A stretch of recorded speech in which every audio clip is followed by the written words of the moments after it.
আমরা গত দার্সে আলোচনা করেছিলাম আরবি হরফ জানার জন্য বা শেখার জন্য যে বিষয়গুলো জরুরি সেই বিষয়গুলোর মধ্য হতে একটি হলো অনেক পরিমাণে নিত্য প্রয়োজনীয় শব্দ অর্থ শব্দার্থ শেখা। শব্দার্থ শেখার জন্য প্রথম যখন আমি শব্দ শিখছি তখন যেন শব্দটা শুদ্ধ করে শেখা হয়।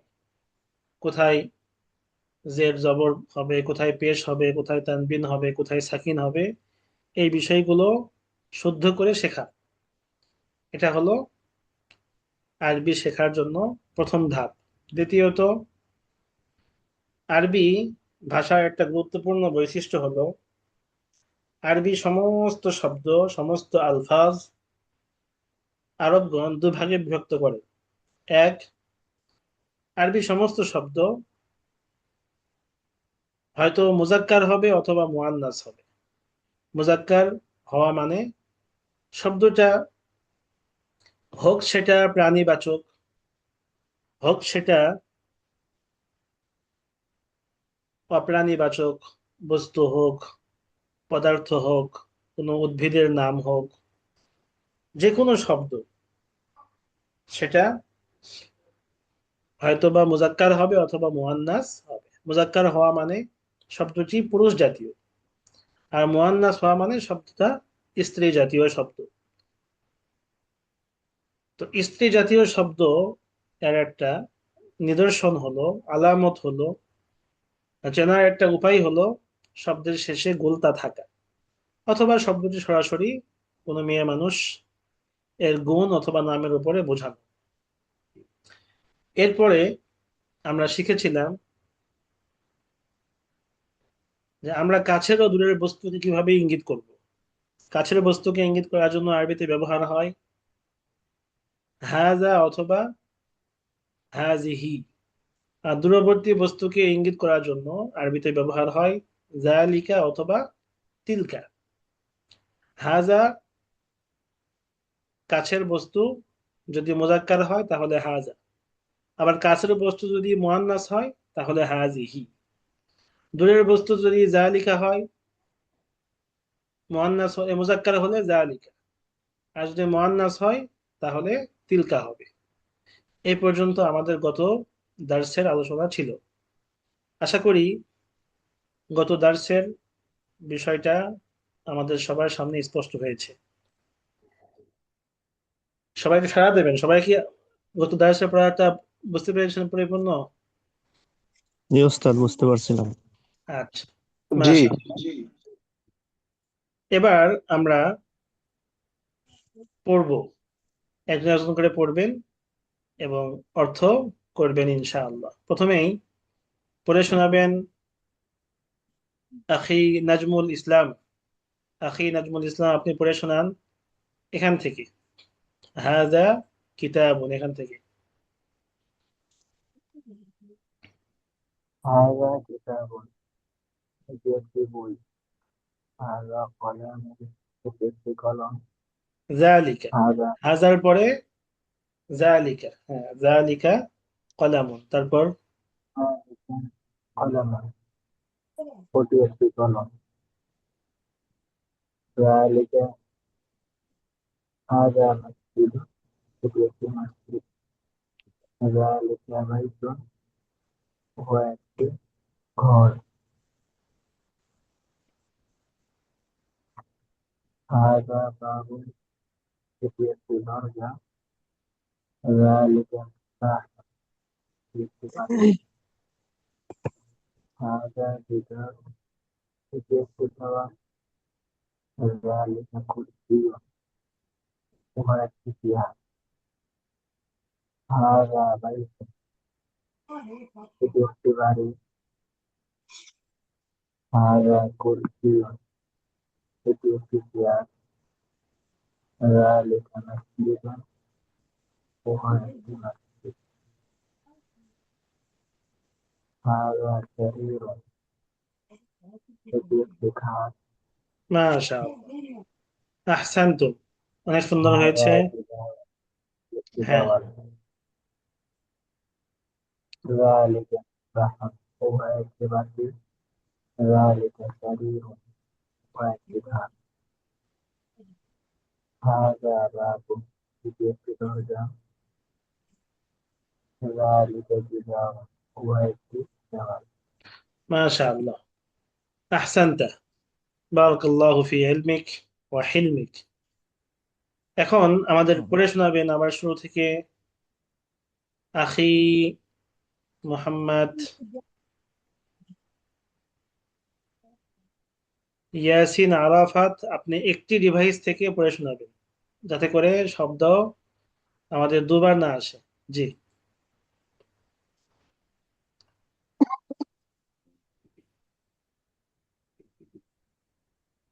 ওস্তাদ যে আমার এই ফোনেতে একটু সমস্যা, আমি পিছের থেকে একটু দূরে সরে আমি পরে শোনাইতেছি ইনশাল্লাহ।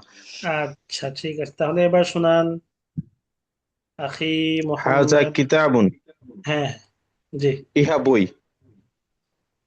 জালিকা কলামুন, ইহা কলম। উহা। হাজা হ্যাঁ, মসজিদুন। জালিকা মানে হলো উহা, দূরের দূরের বস্তু। আচ্ছা, হাজা মসজিদুন, ইহা মসজিদ।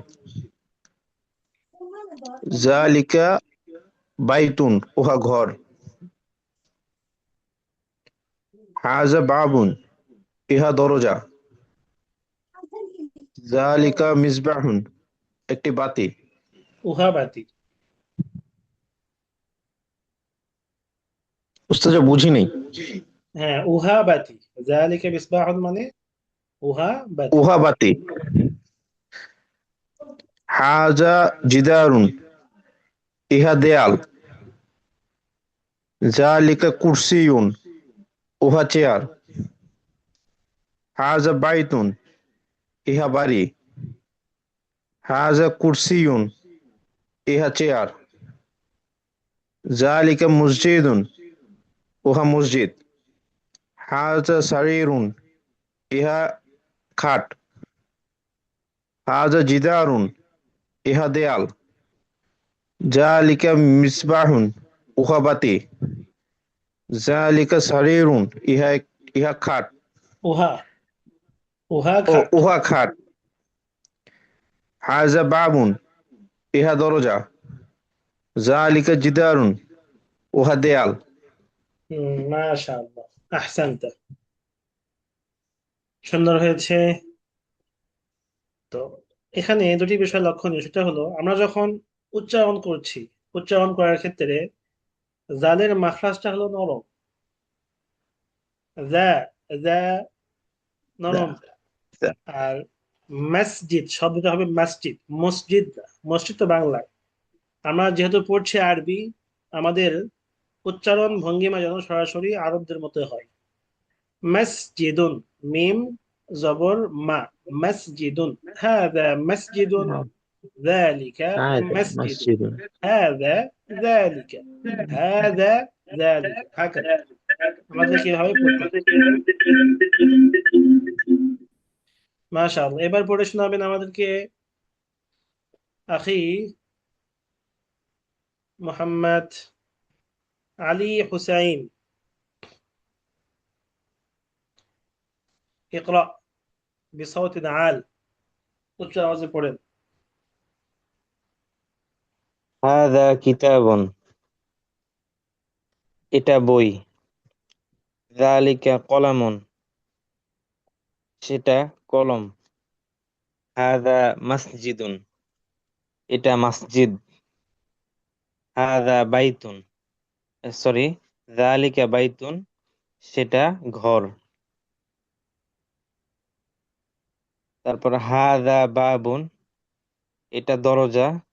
যালিকা মিসবাহুন, সেটা বাতি। হাদা জিদারুন, এটা দেয়াল।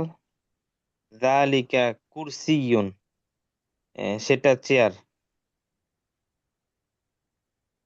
তারপরে দেখা যাচ্ছে না ওস্তাদ?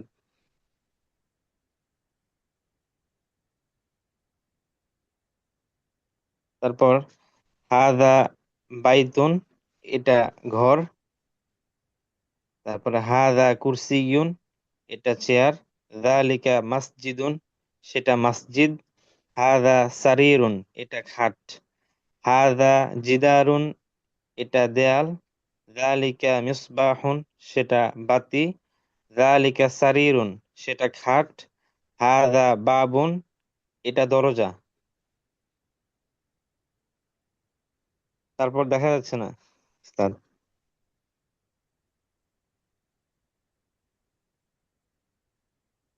হাদা যালিকা বাবুন, এটা দরজা। যালিকা জিদারুন, সেটা দেয়াল। মাশাআল্লাহ, আহসানতা। এবার আমাদেরকে কিছু না দেখে শুধু এই শব্দার্থ গুলো থেকে শুধু জালিকা ব্যবহার করে পড়বেন। আখি মোহাম্মদ মারুফ হোসাইন, জালিকা ব্যবহার করে পড়বেন এবং অর্থ পড়বেন।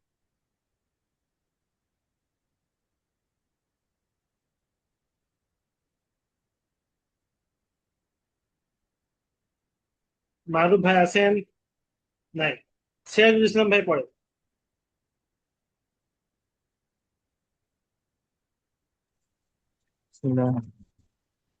তো জালিকা শব্দ ব্যবহার করে। না, জালিকা ব্যবহার করে পড়ে। জালিকা কিতাবুন, ইহা একটি বই। সেটা সেটা জালিকা জালিকা মানে উহা, সেটা বই। জালিকা কিতাবুন, উহা একটি বই। জালিকা কুরসিয়ুন, উহা একটি চেয়ার। জালিকা বাবুন, উহা একটি দরজা। জালিকা জিদারুন, সেটি একটি দেয়াল। জালিকা কলামুন, উহা একটি কলম। জালিকা বাইতুন, সেটি একটি ঘর। জালিকা মিসবাহুন, উহা একটি বাতি। জালিকা সারিরুন, সেটি একটি খাট। মাশাআল্লাহ, আহসানতা। আমাদের যারা বাঙালি আছি, বাংলা ভাষাভাষী মানুষের জন্য এই বিশেষ করে যারা আমরা মাদ্রাসা ঘরানার, তাদের ক্ষেত্রে একটা দোষ মানুষ বলে থাকে যে এরা বাংলা ভাষায় অনেক অপরিপক্ক। অথচ মাদানী নেসাবের গুরুত্বপূর্ণ একটি বৈশিষ্ট্য হলো বাংলা ভাষায় পারদর্শী করে তোলা। তো আমাদের এই এসো আরবি শিখি থেকে শুধু আমরা আরবি শিখবো না, আমাদের বাংলা ভাষাটা যেন শুদ্ধ হয়।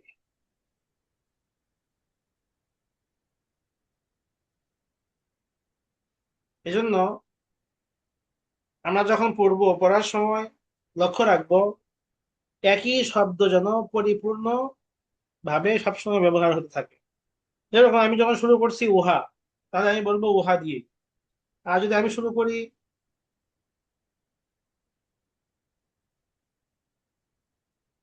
ওটা বা সেটা দিয়ে, তাহলে আমাকে সেটা বা ওটাই বলতে হবে। মানে একটা রচনার মধ্যে যেন আমার শব্দের দ্বিরুক্তি না ঘটে, যেন চেষ্টা করতে হবে। উহা ইহা এটা হলো সাধারণত সাধু ভাষার শব্দ, আর এটা সেটা এটা হলো প্রচলিত ভাষা বা এই সহজ ভাষায় বলতে গেলে আমাদের প্রমিত ভাষার যে শব্দটা, এটা হলো এটা। এটা কি সেটা কি, প্রমিত শব্দ এটা সেটা। তো আমরা চেষ্টা করব প্রমিত শব্দ উচ্চারণ করার জন্য, তাহলে আমাদের সহজ হবে ইনশাআল্লাহ। আশা করি সবাই বুঝেছেন। এই পাঠের আলোচনা আমাদের শেষ। আমরা এখন যাচ্ছি সামনের পাঠে। আমরা যে শব্দগুলো পড়েছি এবং যে বাক্যগুলো ব্যবহার করেছি, এবার এই বাক্যগুলো দুই শব্দে। কয় শব্দে? দুই শব্দে। জালিকা এক শব্দ, আর পরবর্তীতে কিতাবুন এক শব্দ, মিসবাহুন একটি শব্দ। এখানে মোট শব্দ আছে দুইটি, দুই শব্দে, এবং উভয়টাই মুজাক্কার, উভয়টাই মুজাক্কার, উভয়টাই মুজাক্কার শব্দ।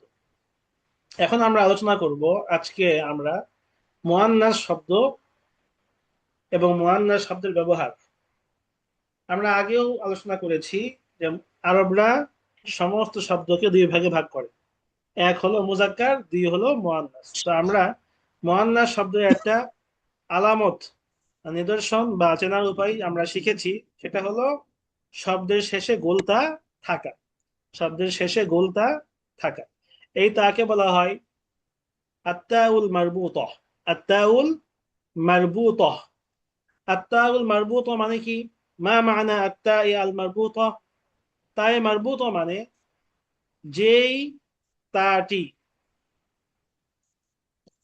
সাকিন হওয়ার সময় হা হয়ে যায়, যেই তা অকফের সময় হা হয়ে যায়, সেই তাকে বলা হয় আত্তাউল মারবুতহ। যেমন এখানে আছে মাদ্রাসাতুন, আমি যদি এখন এখানে ওয়াকফ করি তাহলে কি হবে? মাদ্রাসাহ, মাদ্রাসাহ। আবার আছে হলো সাব্বুরাতুন, আমি যদি ওয়াকফ করি হবে সাব্বুরাহ, সাব্বুরাহ। মিস্তরাতুন আছে, ওয়াকফ করলে হবে মিস্তরাহ। হাকিবাতুন আছে, ওয়াকফ করলে হবে হাকিবাহ। কুররাসাতুন আছে, কুররাসাহ। তাবিলাতুন আছে, তাবিলাহ। হুজরাতুন অথবা গুরফাতুন থামলে হবে হুজরাহ, গুরফা। নাফিজাতুন আছে, হবে নাফিজাহ। এভাবে দেখা যাচ্ছে ওয়াকফের সময় যেই তা হায়ের মতো হয়ে যায়, ওই তাটাকে বলা হয় আত্তাউল মারবুতহ। এই তা যদি থাকে শব্দের শেষে, সাধারণত ওই শব্দটাকে মুয়ান্নাস বলা হয়। এই শব্দ যখন আমি পড়ার সময়, বাক্য বানানোর সময় হাজা বা জালিকা ভুলেও নিয়ে আসা যাবে না, নিয়ে আসতে হবে হাজিহি অথবা তিলকা। প্রথমে আমি শব্দগুলো পড়ছি। মাদ্রাসাতুন, একটি মাদ্রাসা। সাব্বুরাতুন, সবাই আমার সঙ্গে সঙ্গে বলবেন সাব্বুরাতুন, সাব্বুরাতুন, সাব্বুরাতুন, একটি ব্ল্যাকবোর্ড। ব্ল্যাকবোর্ড। মিসতরাতুন, মিসতরাতুন, মিস্তরাতুন, একটি রুলার। একটি রুলার। একটি রুলার। হাকিবাতুন, হাকিবাতুন, আকিবাতুন, একটি ব্যাগ। একটি ব্যাগ। একটি ব্যাগ। কুররাসাতুন, কুররাসাতুন, কুররাসাতুন, একটি খাতা। একটি খাতা। একটি খাতা। তাওবিলাতুন, তাওবিলাতুন, তাওয়িলাতুন, টান হবে না, টানটা হবে তয়ের উপর। তাওবিলাতুন, তাও- তাওয়িলাতুন, একটি টেবিল। একটি একটি টেবিল। টেবিল। হুজরাতুন, গুরফাতুন, হুজরাতুন, গুরফ, গুরফাতুন, একটি কামরা। একটি কামরা। একটি কামরা।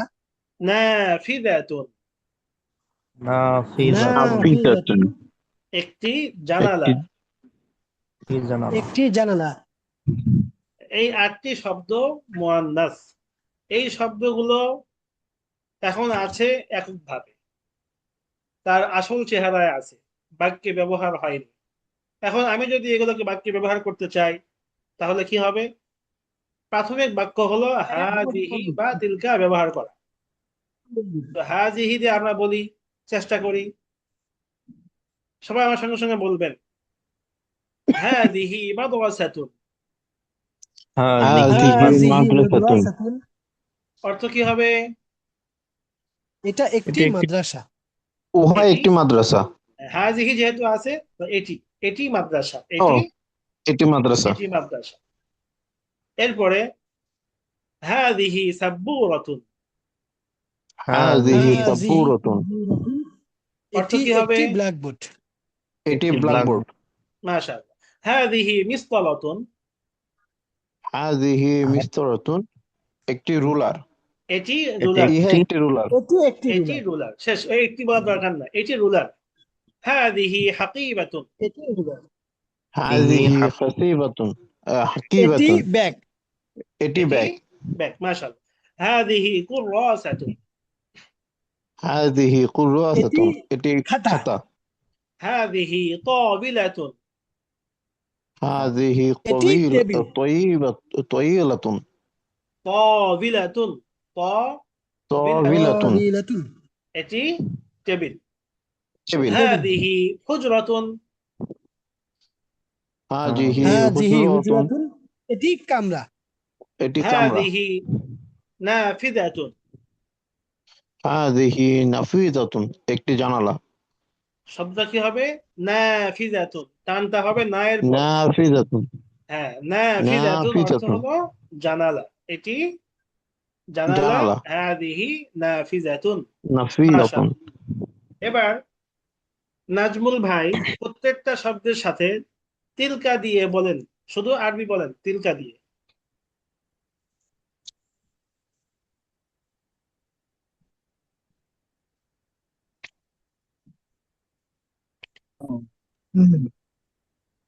তিলকা, مدرسة.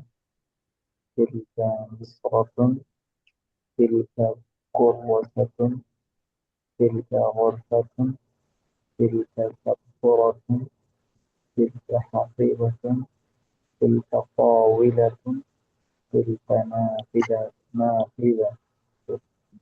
মাশাআল্লাহ। এবার সিরাজুল ইসলাম ভাই বলেন প্রত্যেকটা শব্দের সাথে হাদিহি যুক্ত করে।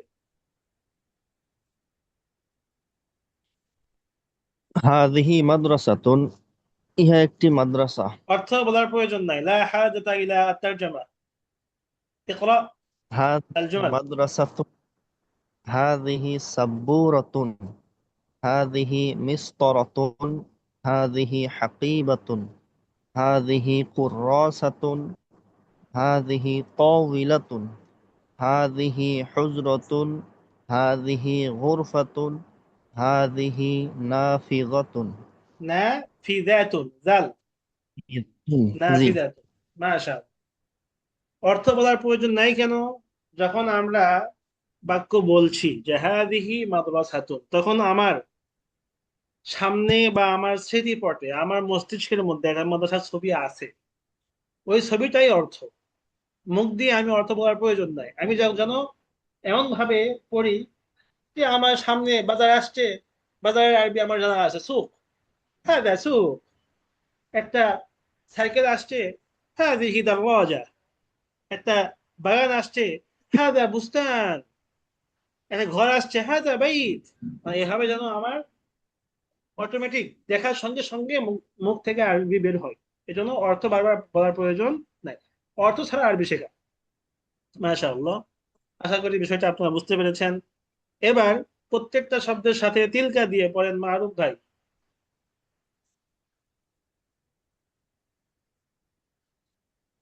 আসসালামু আলাইকুম রহমতুল্লাহ। উস্তাদ, তিলকা মাদ্রাসাতুন ওটি মাদ্রাসা। অর্থ বলার প্রয়োজন নাই, শুধু আরবি বলে যান। ও তিলকা সাবুরাতুন। তিলকা মিস্তরাতুন। তিলকা হাকিবাতুন। তিলকা কুররাসাতুন। তিলকা তাওয়িলাতুন। তিলকা হুজরাতুন গুরফাতুন। তিলকা নাফিদাতুন। মাশাআল্লাহ। এখানে কক্ষ বোঝাতে শব্দ আছে দুইটি, হুজরাতুন অথবা গুরফাতুন।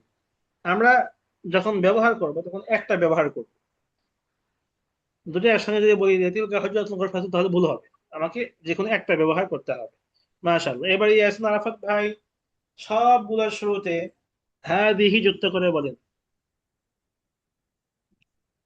হাজিহি মাদ্রাসাতুন, হাজিহি সাব্বুরাতুন, হাজিহি মিসতারাতুন, হাজিহি তাওবিলাতুন, হাজিহি হুজরাতুন, হাজিহি নাফিদাতুন, মাশাআল্লাহ, নাফিজাতুন, মাশাআল্লাহ। শব্দটা হবে হুজরাতুন, জিমের উপরে সাকিন আছে, হুজরাতুন। মাশাআল্লাহ। হুজরাতুন। আহসানতা, বারাকাল্লাহু ফি ইলমিকুম ওয়া যাদাকুম হিলমা। সুন্দর হয়েছে। তাহলে আমাদের এই পাঠের মূল চর্চা তা তামরিন হয়ে গেল। এখন এগুলো আমরা না দেখেই পারবো। আশা করি এগুলো আমাদের পড়া হয়ে গেছে। এবার আমরা আরো কয়েকটি শব্দ শিখি। এখানে যে শব্দগুলো আছে এগুলো আমাদের নিত্য প্রয়োজনীয় শব্দ। এখানে মুজাক্কার এবং মুআন্নাস মিশিয়ে দেওয়া আছে। আমি যখন বলবো, শব্দ বলবো, তখন আপনারা শুধু বলবেন মুজাক্কার না মুআন্নাস? কুফলুন, মুযাক্কার।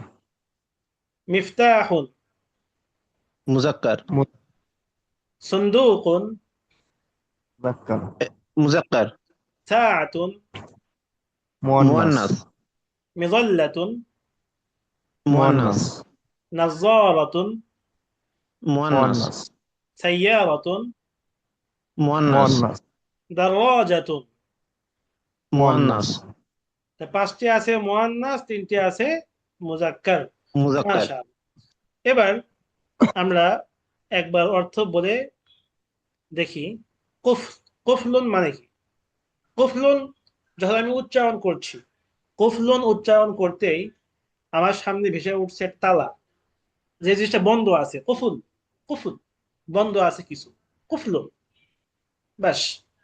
কুফলুন মানে একটি তালা। মিফতাহ, মিফতাহ মানে চাবি, মিফতাহুন চাবি।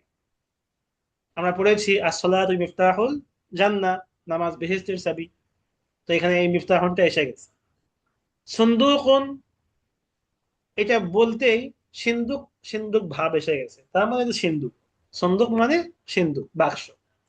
সাআতুন সময়, ঘড়ি, কিয়ামত, 3 অর্থে ব্যবহার হয়। সাআতুন মুহূর্ত, সাআতুন সময়, সাআতুন ঘন্টা, সাআতুন পিরিয়ড, সাআতুন কিয়ামত, সাআতুন ঘড়ি। তাই এই সাআতুন দিয়ে বহু শব্দ হতে পারে, বহু অর্থ হতে পারে। মিযাল্লাতুন মানে ছাতা, এখন বৃষ্টি হচ্ছে, বৃষ্টিকাল, মিযাল্লাতুন দরকার হয়।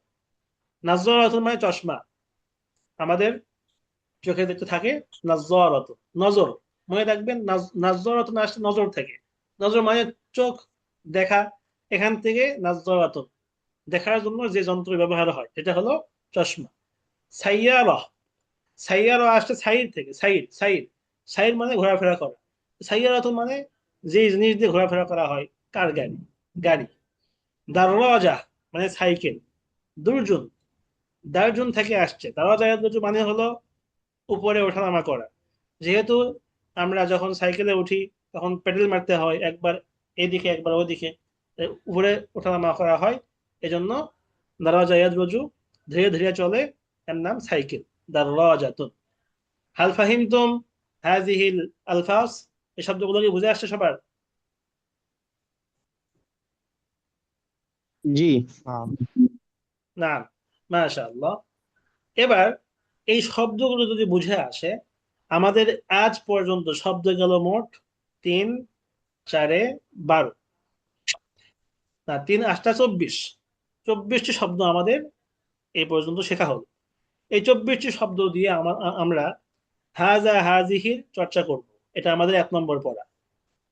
2 নম্বর বিষয় হলো, আমরা যখন কাউকে জিজ্ঞাসা করব, এখন তো আমি একা একা পড়ছি, যখন আমি কাউকে জিজ্ঞাসা করব তখন আমি তাকে প্রশ্ন করব কিভাবে?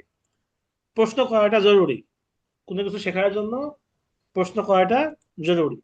কথায় আছে শিফাউল ইয়ি আস-সুআলু, মানে মূর্খতার, অজ্ঞতার চিকিৎসা হলো প্রশ্ন করা। যে যত বেশি প্রশ্ন করবে সে তত শিখবে। এজন্য বেশি বেশি প্রশ্ন করতে হবে। প্রশ্ন করা আরবি হলো সুআল, আর সুআল প্রশ্ন করা। তো আমরা প্রশ্ন করব কিভাবে, প্রশ্ন করার জন্য আরবিতে কি কি ব্যবহার হয়, ওগুলো আজকে আমরা শিখব। প্রশ্ন করার জন্য আরবিতে অনেকগুলো শব্দ আছে, অনেকগুলো অক্ষর ব্যবহার হয়। আমরা বেশিরভাগ যে শব্দটা ব্যবহার করি আরবিতে বা বাংলাতে, সেটা হলো কি। এটা কি? এটা আমাদের জীবনের প্রথম প্রথম প্রশ্ন, এটা কি। এটা শিশু যখন প্রশ্ন করে মাকে, মা, আম্মু এটা কি, ব্যাস। তো আমরা যখন, যেহেতু এখন শিশু, আতফাল, এই জন্য আমরা এখন প্রশ্ন করব আরবিতে। আরবি দিয়ে প্রশ্ন করার সময় কি অর্থে ব্যবহার হয়? মা, মিম আলিফ জবর মা। মা মানে কি? মা মানে কি? কি? তো প্রশ্ন করার জন্য মা ব্যবহার হয়। আবার যদি আমি আরেকটু প্রশ্ন করি যে তুমি কি খেয়েছো, তুমি কি খেয়েছো, তখনও ব্যবহার হয় মাজা আকালতা, মাজা আকালতা। তো মাজা, মা অথবা মাজা, এই মায়ের সঙ্গে একটা জাল লাগাবেন, জাল আলিফ জবর যা, যেমন হাজা যেরকম এরকম মাজা। তো এখন একটা পার্থক্য আছে, এটা ভালো করে খেয়াল করেন। মা দিয়ে কখন প্রশ্ন করব আর মাজা দিয়ে কখন প্রশ্ন করব। সাধারণত শব্দ যখন সংক্ষিপ্ত হয়, প্রশ্ন যখন শর্ট হয়, কসির প্রশ্ন হয়, একেবারে সংক্ষিপ্ত প্রশ্ন হয়, তখন আমি ব্যবহার করব মা দিয়ে। যেমন এটা কি, মা হাজা। আর যখন এই যে প্রশ্নটা একটু লং হবে, দীর্ঘ হবে, তখন ব্যবহার করব মাজা। যেমন মাজা ফাহিমতা, তুমি কি বুঝেছো এই পাঠ থেকে, মাজা ফাহিমতা মিন হাযা দারস, তুমি এই পাঠ থেকে কি বুঝেছো, তখন মাজা ব্যবহার করা যাবে। আবার মাজা ক্বালা লাকা ওমর, ওমর তোমাকে কি বলেছে, তখন আমি মাজা বলবো। আর যদি প্রশ্ন করি এটা কি, মা হাজা, সংক্ষিপ্ত, বাস, তখন মা ব্যবহার করব। হাল ফাহিমতুম, সবাইকে বুঝতে পেরেছেন বিষয়টা? না, মাশাআল্লাহ। এবার তাহলে মা কখন আসে? মা আসে যখন আমি কিছুই জানি না, আমার কোনো জ্ঞানই নাই, আমি জানতে চাচ্ছি, তখন ব্যবহার করব মা। যেমন আমি কাউকে জিজ্ঞাসা করলাম মা হাজা, এটা কি, একটা বই দেখানো, বইয়ের দিকে দেখিয়ে জিজ্ঞাসা করলাম, তখন সে উত্তর দেবে হাজা কিতাবুন, এটা বই। আবার আপনি প্রশ্ন করলেন একটা মাদ্রাসা দেখে, মা তিলকা, সেটা কি, তখন সে উত্তর দিল তিলকা মাদ্রাসাতুন, সেটা একটা মাদ্রাসা। এভাবে মা হাজা, মা হাজিহি, মা জালিকা, মা তিলকা, এভাবে প্রশ্নবোধক অব্যয় সব সময় শুরুতে ব্যবহার হয়। এটা মনে রাখলেই আশা করি আমাদের সামনের পড়াগুলো সহজ হবে। যখনই কোনো প্রশ্ন করবেন, ওই প্রশ্নবোধক অব্যয়টা শুরুতে নিয়ে আসবেন। তাহলে আজকে আমাদের পড়া কি হলো? আজকে আমরা পড়লাম মুয়ান্নাস এবং মুয়ান্নাস শব্দের ব্যবহার। 2 নম্বর হাজিহি ও তিলকার ব্যবহার। 3 নম্বরে আমরা শিখলাম কাউকে প্রশ্ন করার সময় মা অথবা মাজা ব্যবহার হয়। মা দিয়ে প্রশ্ন করা হয় প্রশ্ন যখন সংক্ষিপ্ত হয়, আর মা দিয়ে প্রশ্ন করা হয় প্রশ্ন যখন লম্বা হয়। আবার এখানে আরেকটা বিষয় আমি বলে রাখছি যাতে করে সবার যেখানে থাকে, দেখেন হাজা এটা হলো একটা শব্দ, এখানে কিন্তু জাল একটা আছে হাজা। আমি যদি মাজা দিয়ে বলি মাজা হাজা, তাহলে শুনতে কেমন লাগে, বেখাপ্পা লাগে না? মাজা হাজা, মাজা হাজিহি, মাজা জালিকা, মাজা তিলকা, তো কেমন জানি শুনতে বেখাপ্পা লাগে, মুখে ভারী ভারী লাগে। এই জন্য আরবগণ এখানে মাজা না ব্যবহার করে সরাসরি মা ব্যবহার করে, মা হাজা, মা হাজিহি, মা জালিকা, মা তিলকা। তো আরবরা যেহেতু যেহেতু এভাবে ব্যবহার করে, তাই আমরা বাঙালি হয়েও আরবদের ভাষা শেখার জন্য তাদের নিয়ম নীতি অনুসরণ করেই আমাকে আরবি শিখতে হবে। তাহলে আজকে আমাদের পড়া এই পর্যন্ত। আমরা এগুলো মনে রাখবো এবং বারবার ইনশাআল্লাহ বলবো।